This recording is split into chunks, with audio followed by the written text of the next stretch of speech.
नमस्कार, मैं हूं आपके साथ ऋतिका शर्मा और आप देख रहे हैं भारत। आए नजर डालते हैं 4 बजे की 4 बड़ी खबरों पर, लेकिन उससे पहले एक नजर हेडलाइंस पर।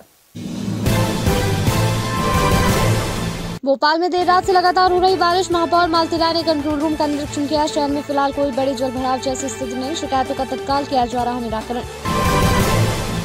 इंदौर में जर्जर भवन को तोड़ने की कार्रवाई की। शहर में 2 अलग अलग जगहों की गई कार्रवाई। शहर में मौजूद जर्जर भवनों को किया गया चिन्हित। नगर निगम की कार्रवाई आगे भी रहेगी जारी। छिंदवाड़ा में शिक्षक की कमी से पढ़ाई हुई प्रभावित गांव सेहढाना के शासकीय स्कूल का मामला। जिला प्रशासन द्वारा की गई वैकल्पिक व्यवस्था, अन्य शिक्षकों को किया गया अटैच। टीकमगढ़ के जेवर गांव में विकास की पोल खुलती नजर तस्वीर आई। सड़क के अभाव में ग्रामीण परेशान, मरीज को चारपाई पर लाया गया। ग्रामीण आज भी मूलभूत सुविधाओं से वंचित।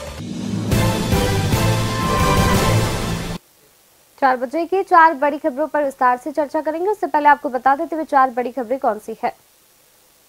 पहली खबर है राजधानी भोपाल से, दूसरी खबर इंदौर से है, तीसरी खबर छिंदवाड़ा से है, चौथी और आखिरी खबर टीकमगढ़ से। बात करें पहली खबर की तो राजधानी भोपाल से, जहां पर भोपाल में देर रात से लगातार बारिश हो रही है। महापौर मालती राय ने कंट्रोल रूम का निरीक्षण किया। शहर में फिलहाल कोई बड़ी जलभराव जैसी स्थिति नहीं बताई जा रही। शिकायतों का तत्काल निराकरण किया जा रहा है। दूसरी खबर इंदौर से, जहां पर इंदौर में जर्जर भवन को तोड़ने की कार्रवाई की गई। शहर में 2 अलग अलग जगहों पर कार्रवाई देखने को मिली है। शहर में मौजूद जर्जर भवनों को चिन्हित किया गया है। नगर निगम की यह कार्रवाई आगे भी जारी रहेगी। तीसरी खबर छिंदवाड़ा से है, जहां पर शिक्षक की कमी से पढ़ाई प्रभावित हुई थी। गांव सेहढाना के शासकीय स्कूल का पूरा मामला था। जिला प्रशासन द्वारा वैकल्पिक व्यवस्था की गई, अन्य शिक्षक को अटैच किया गया है। चौथी और आखिरी खबर टीकमगढ़ से, जहां पर जेवर गांव में विकास की पोल खुलती तस्वीर देखने को मिली। जहां पर सड़क के अभाव में ग्रामीण परेशान है, मरीज को चारपाई पर लाया गया। ग्रामीण आज भी मूलभूत सुविधाओं से वंचित है।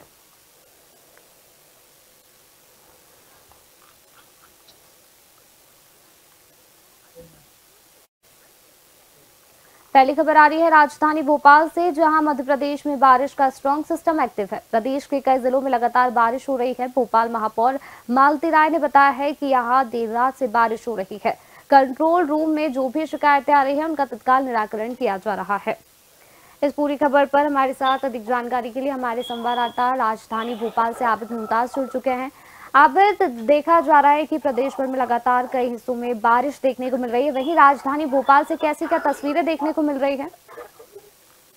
निश्चित रूप से देखिए, राजधानी भोपाल में जिस तरह से लगातार जो मूसलाधार बारिश हो रही है, उससे जल भराव की स्थिति जो है पूरे भोपाल में यहाँ पर देखने को मिल सकती है। खासकर बात करें यदि पुराने भोपाल की, तो पुराने भोपाल के तमाम जो निचले इलाके हैं वहाँ पानी यहाँ पर भरा हुआ है। हालांकि महापौर मालती राय का लगातार ये दावा रहा है कि वो जल भराव की स्थिति से निपटने के लिए पूरी तरह से तैयार है। और बारिश पूर्व भी उन्होंने निर्देश दिए थे कि जो जल भराव वाले क्षेत्र वहाँ साफ सफाई और नाले की साफ सफाई की व्यवस्था की जाए, लेकिन ऐसा देखने को यहाँ पर नहीं मिला है। लगातार जो बारिश हो रही है उससे जल भराव की स्थिति यहाँ पर पैदा हो गई है। और खासतौर पर बात करें यदि नए भोपाल की, तो नए भोपाल का जो ज्योति कॉम्प्लेक्स है वहाँ की दुकानों के अंदर 4-4 फीट पानी यहाँ पर भरा हुआ है। दुकानदारों का कहना है कि कई बार शिकायत करने के बावजूद भी जो है नगर निगम का कोई भी अमला यहाँ पर नहीं आया, चेक करने नहीं आया। आज स्थिति ये होगी, पूरी दुकानों के अंदर जो है पानी यहाँ पर भर चुका है।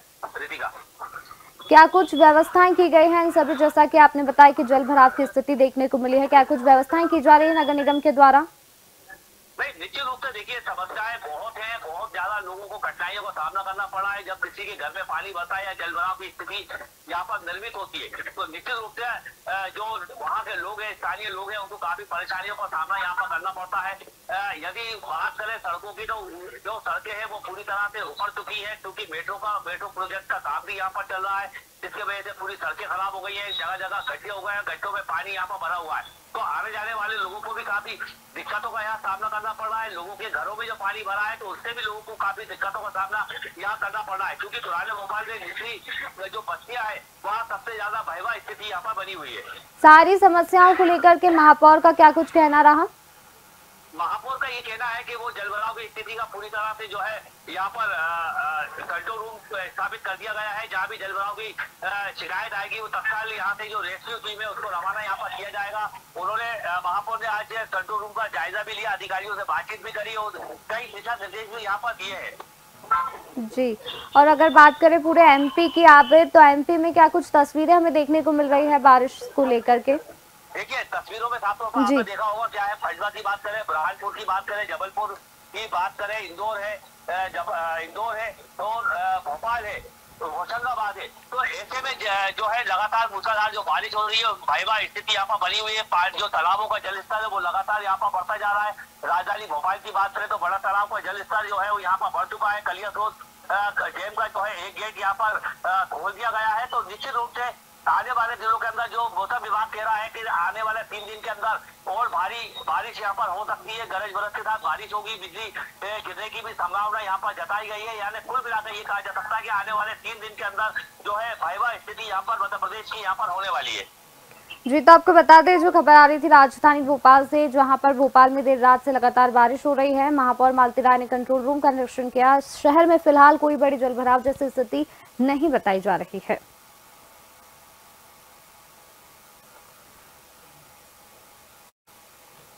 दूसरी खबर इंदौर से। इंदौर नगर निगम कमिश्नर शिवम वर्मा के निर्देश पर निगम द्वारा खतरनाक एवं जर्जर मकान रिमूवल करने की कार्रवाई जनहित में लगातार जारी है। इसी कड़ी में 2 अलग अलग जगहों पर जर्जर भवन को तोड़ने की कार्रवाई की गई है। पहली कार्रवाई जेल रोड स्थित खतरनाक मकान पर की गई, जहां पर मकान जो है जर्जर हालात में देखे गए। इस पूरी खबर पर हमारे साथ अधिक जानकारी के लिए हमारे संवाददाता अशरफ मंसूरी जुड़ चुके हैं इंदौर से हमारे साथ। अशरफ, लगातार देखा जाता है कि इंदौर में नगर निगम द्वारा लगातार जर्जर भवनों पर कार्रवाई देखने को मिलती है। इसी कड़ी में जो है आज इंदौर में 2 जगहों पर जो है कार्रवाई हमें देखने को मिली है। क्या कुछ अपडेट है इस पूरे मामले में, क्या कुछ जानकारी, क्या कुछ कहना है आपका?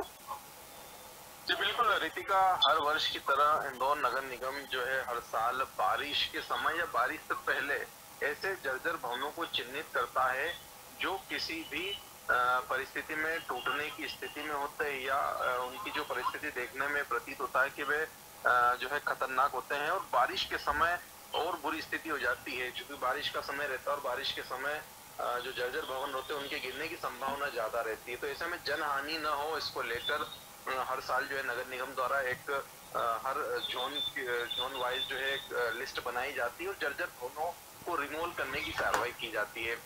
इस बार भी लगातार जो देखने में आ रहा है कि नगर निगम द्वारा जर्जर भवनों पर कार्रवाई की जा रही है, उनको तोड़ने की कार्रवाई की जा रही है। इसी कड़ी में आज 2 अलग अलग जगह पर जो है जर्जर और खतरनाक भवनों को तोड़ा गया है। सबसे पहले कार्रवाई जो है जेल रोड स्थित एक जर्जर भवन पर हुई है और ये जर्जर भवन जो है पिछले काफी समय से देखने में आ रहा था कि काफी क्षतिग्रस्त हो गया था, बुरी तरह से स्थिति में था। और क्योंकि बारिश का समय हो तो बारिश के समय में से संभावना रहती है कि यह अगर गिरता है तो किसी तरह का कोई नुकसान न हो जाए। तो इसको लेकर पिछले कुछ दिन पहले भी जो है भवन स्वामी को नोटिस दिया गया था। जो भी नगर निगम की प्रक्रिया होती है उन प्रक्रियाओं का पूरी तरह से पालन किया गया। लेकिन जब भवन स्वामी द्वारा किसी तरह की कोई कार्रवाई नहीं की गई तो नगर निगम द्वारा आज उस जर्जर भवन को तोड़ने की कार्रवाई की गई। वहीं दूसरी कार्रवाई इमली बाजार स्थित एक मकान पर की गई। यह भी काफी पुराना और जर्जर भवन था और इसको आज जो है रिमूवल करने की कार्रवाई की गई। इस पूरे मामले को लेकर अपर आयुक्त रोहित सिसोदिया का यही कहना है कि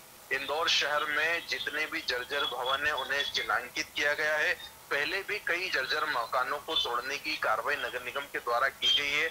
आज उसी कड़ी में एक बार फिर 2 मकानों को रिमूवल करने की कार्रवाई की गई और आगे भी इसी तरह का क्रम जारी रहेगा। क्योंकि नगर निगम द्वारा सभी जो भवन स्वामी उनको भी निर्देशित किया गया है कि वे अपने अपने इलाकों में दौरा करे और ऐसे जो भी मकान है जो बुरी स्थिति में है, खतरनाक या जर्जर हो चुके, उनकी लिस्टिंग की जाए। उनकी लिस्टिंग करने के बाद उनका पूरी तरह से निरीक्षण किया जाए और यदि अगर वे खतरनाक मकान है तो उनको रिमूवल करने की जो कार्रवाई होती है उस कार्रवाई को शुरू किया जाए। तो कहीं ना कहीं जिस तरह से हमेशा और हर साल की तरह नगर निगम द्वारा जर्जर भवनों को चिन्हांकित कर उनको रिमूवल करने की कार्रवाई की जाती है, उसी कड़ी में इस बार भी ऐसे कई मकान इंदौर शहर में जो जर्जर थे उनको रिमूवल करने की कार्रवाई नगर निगम के द्वारा की गई है। और जो नगर निगम के आला अधिकारी उनका यही कहना है कि आगे भी इसी तरह की कार्रवाई जारी रहेगी। इससे पहले जो भी जर्जर मकान रहते हैं उनको नोटिस देने की कार्रवाई की जाती है, कुछ समय सीमा दी जाती है कि संबंधित जो भवन स्वामी है वे भी अपना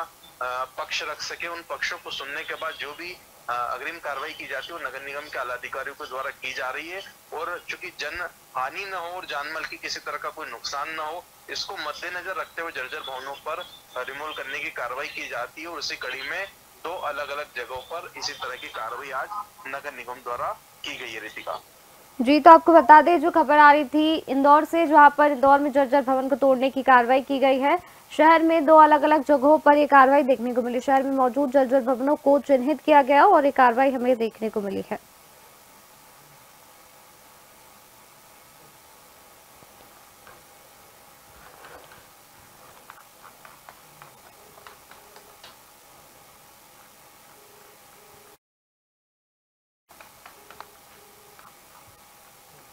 तीसरी खबर छिंदवाड़ा से, जहां छिंदवाड़ा के मोहखेड़ विकासखंड अंतर्गत आदिवासी अंचल के गांव सेहरढाना में शासकीय प्राथमिक शाला में पिछले 1 सालों से एकमात्र शिक्षक जगदीश आठनकर प्री प्राइमरी से लेकर कक्षा 5वीं तक के कुल 49 बच्चों को पढ़ा रहे हैं, जिसे लेकर के बच्चों की पढ़ाई भी प्रभावित हो रही थी। वहीं अब कुछ वैकल्पिक व्यवस्था जो है खबर के बाद हमें देखने को मिली है।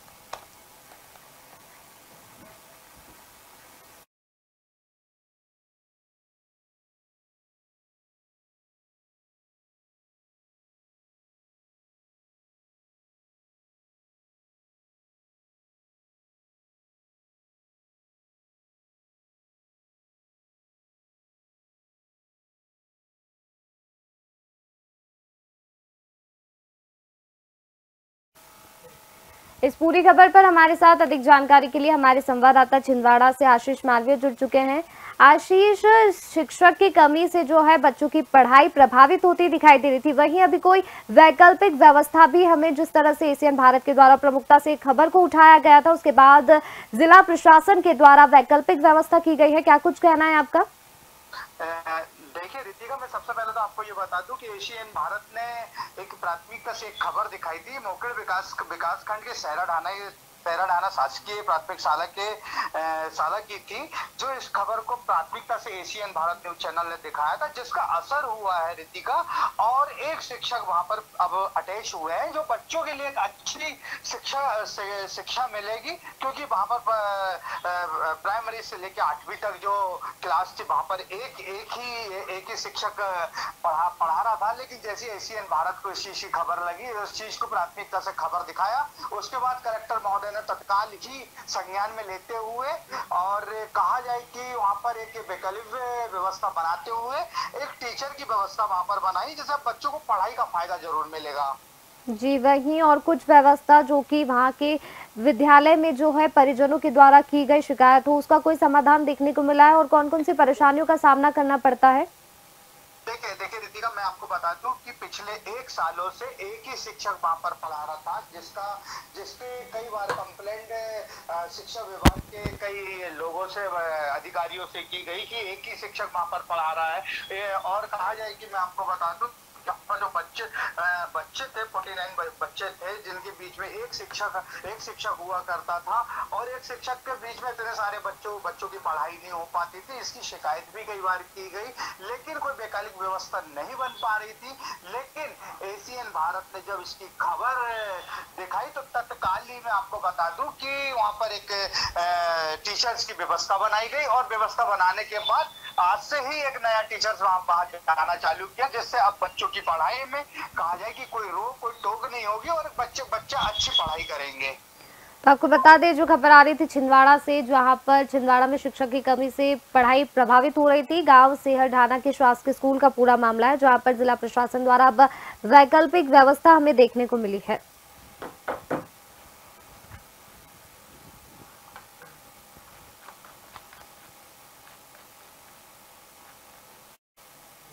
चौथी और आखिरी खबर टीकमगढ़ से, जहां पर जोतारा विधानसभा क्षेत्र के जेवर गांव से एक मार्मिक और आंखें खोल देने वाली तस्वीर आई है, जहां पर इस तस्वीर ने ग्रामीण क्षेत्रों में बुनियादी सुविधाओं की पोल खोलकर रख दी है। गांव में सड़क नहीं होने के कारण एक बीमार व्यक्ति को परिजन चारपाई पर डालकर काफी दूर तक पैदल चलकर मुख्य सड़क तक लाए, ताकि उसे किसी वाहन से अस्पताल पहुंचाया जा सके।